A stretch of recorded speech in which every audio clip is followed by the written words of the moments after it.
We've been exploring the arcane laws, the mysteries, and it has been mooted that a great many of the superstitions and those dogmas, those rules that are laid down by the religions have arisen out of those laws.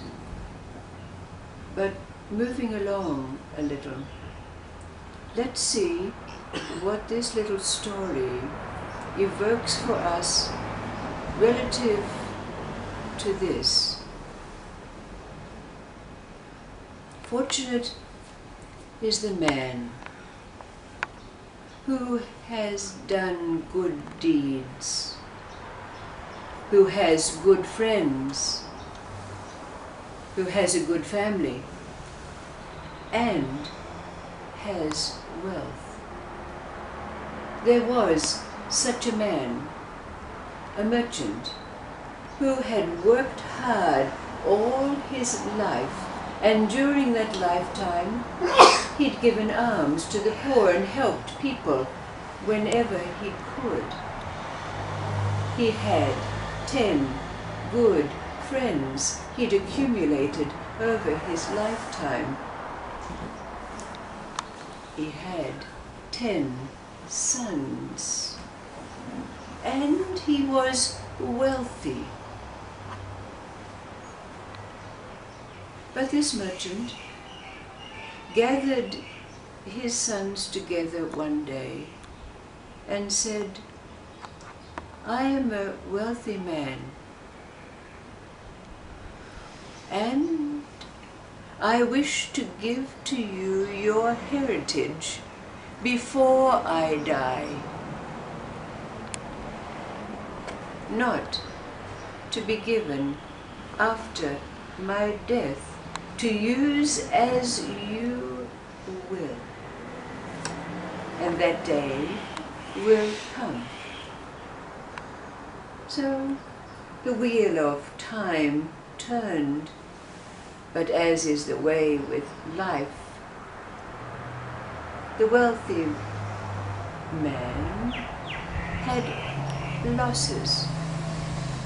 And when it came time to gather his sons together, to distribute his wealth, their heritage, he said to them, "I had 10,000 gold coins, but because of the vicissitudes of faith, I now only have 950 gold coins. I do not wish to do any of you out of your heritage, but it is so that 1,000 gold coins can only be given to 9 of you. The other 500, I must keep some to take care of my burial, and therefore there is only that which is left to give to one of you. Which one of you will accept this?" Now the merchant turned to each of his sons, and each of them in turn lowered their eyes and shook their heads to indicate that they did not wish to forfeit any of their legacy. But then it came to the youngest and the most beloved of the merchant's sons, the one who was born to him in his dotage.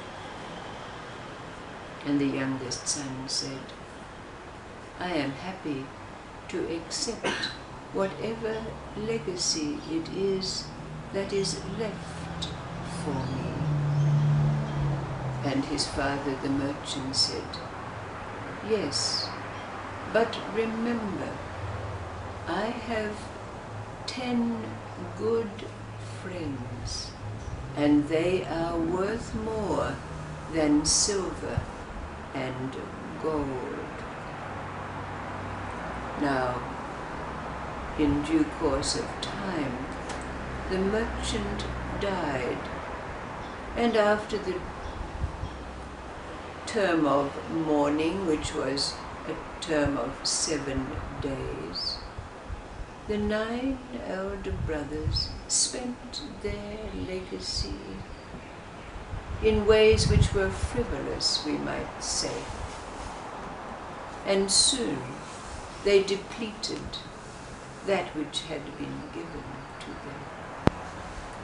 But the youngest son, remembering what his father had said, went to visit each of the merchant's 10 friends, and he invited each of them to a party, telling them that he wished to continue to be their friend as his father had been their friend, and in honor of his father, to gather together to celebrate his father's life before he had need to go out into the world to seek his fortune. Now, when the party was in full swing, all of the friends told stories of the life of the merchant, including, of course, his son.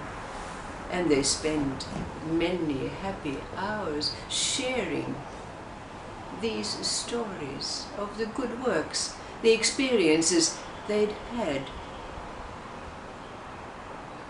But then, at the end of the dinner, one of the friends stood up and said, "This, the youngest son of our friend, is the only one who has done honor to us and his father's legacy. And as his friends, why should we see this young man sent out into the world to seek his fortune when we could assist him to remain here?" And so it was decided amongst them that each would give a sum of money to the young son. And this they did.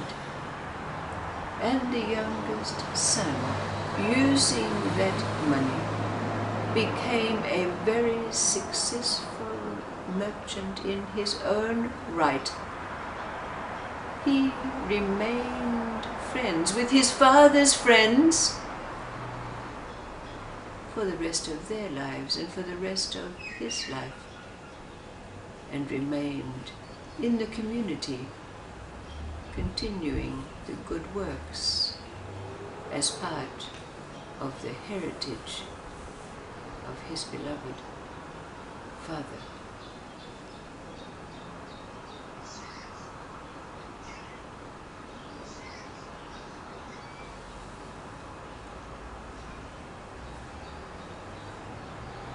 Looking at our own experience of life,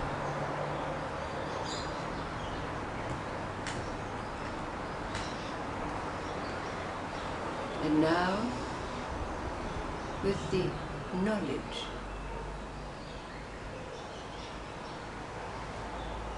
acquired through those experiences, you might call it our heritage. What can we glean? What can we discover? What can we know as the arcane law that is relevant to this.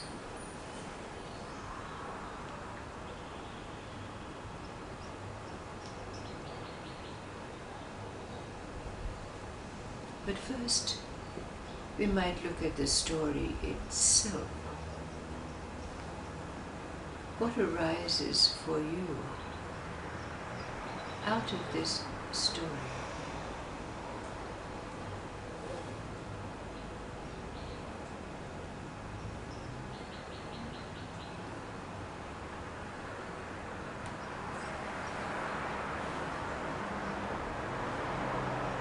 Good works,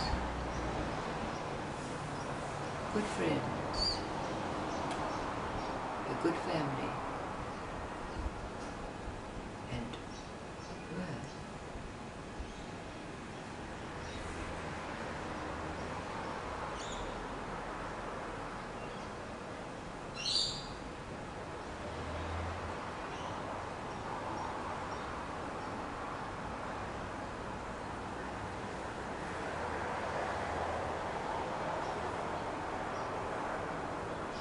Look to what these imply.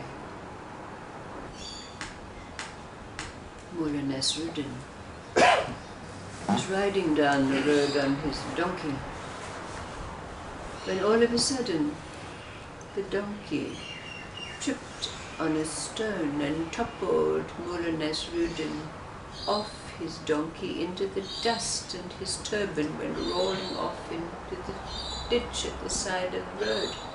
And a group of young boys who were standing there started to roll themselves in laughter. To them, this was a very, very great joke, to see their mullah rolling in the dust. The mullah stood up with great pride, straightened himself up, took his turban and put it on his head and dusted himself, and looked at the little boys and said, "Don't you think I might have done that on purpose?"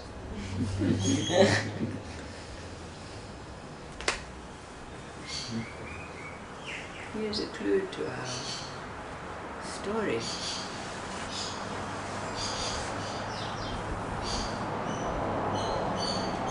Kind of like you reap what you sow. Oh, right on, yes. Great. What about your life?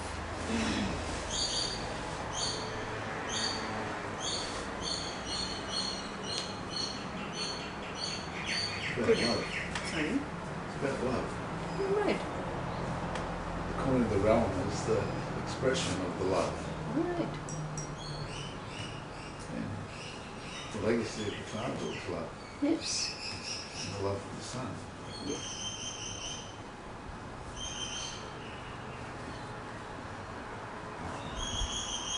And good works, good family, good friends, and wealth. Where do they arise from?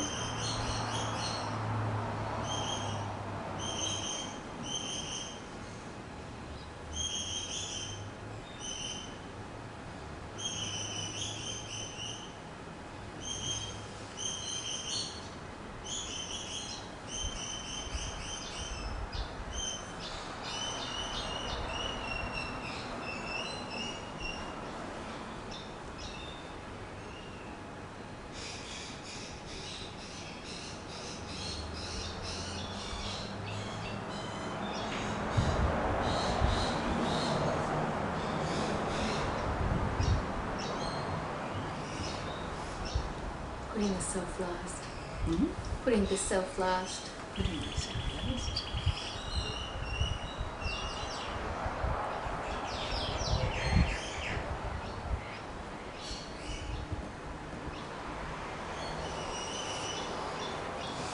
But we are looking for this arcane door.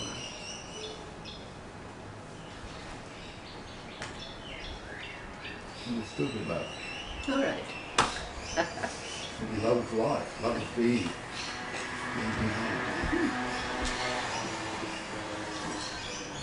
Good. Then we can ask, what is the arcane law relative to love?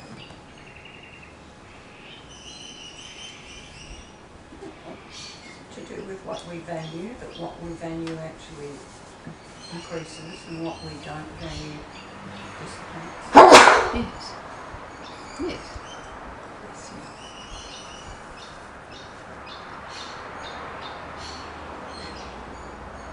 So we have to look at our own life and see what has been there as a thread.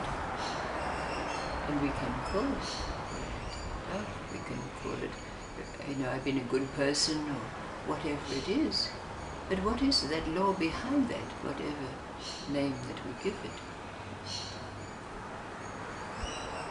What does that mean to us? What does that mean to us? Yes. We could ask, what is the meaning of that saying, what we reap we sow, what we sow we reap? Where does that arise from? And there we find that law. It comes back to the law of one. Yes? The one is, and all is one. Uh-huh.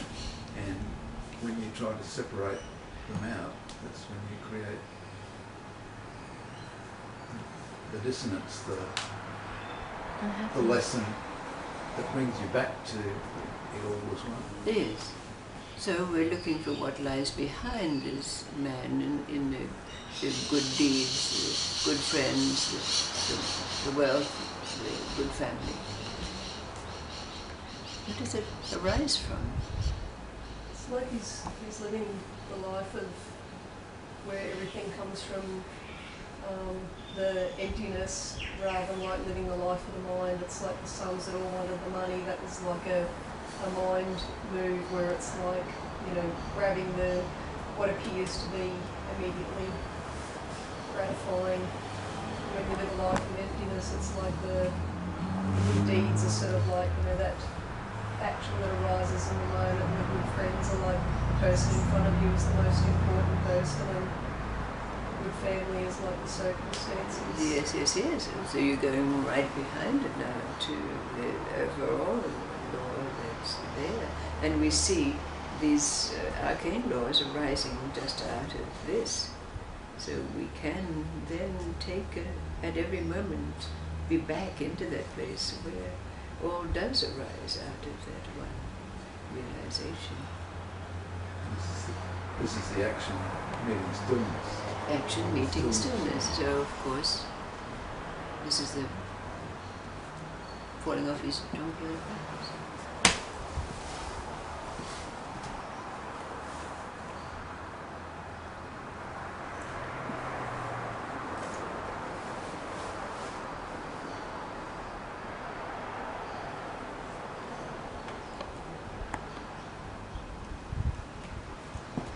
Pixie? I was just thinking, well, half of us here are going to run off and try and be good all day. Don't worry about it. Would you like a coffee? No thanks.